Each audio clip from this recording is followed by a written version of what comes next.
លាងត្រីបងប្អូនដើម្បីឲ្យមានអនាម័យឬហូបត្រីល្អៗណាបងប្អូនអើយពេលផ្ទុក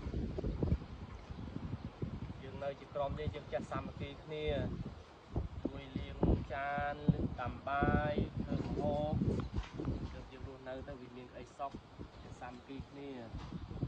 មានអីល្អជាងខ្មែរស្រឡាញ់ខ្មែរទេបងប្អូន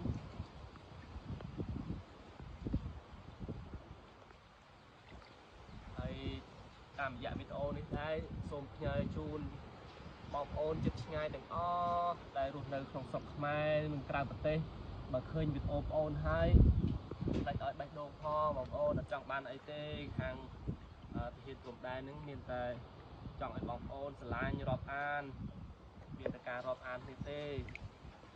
អត់មានអីទេបងប្អូនប៉ុណ្្នឹងហើយជម្រាបលា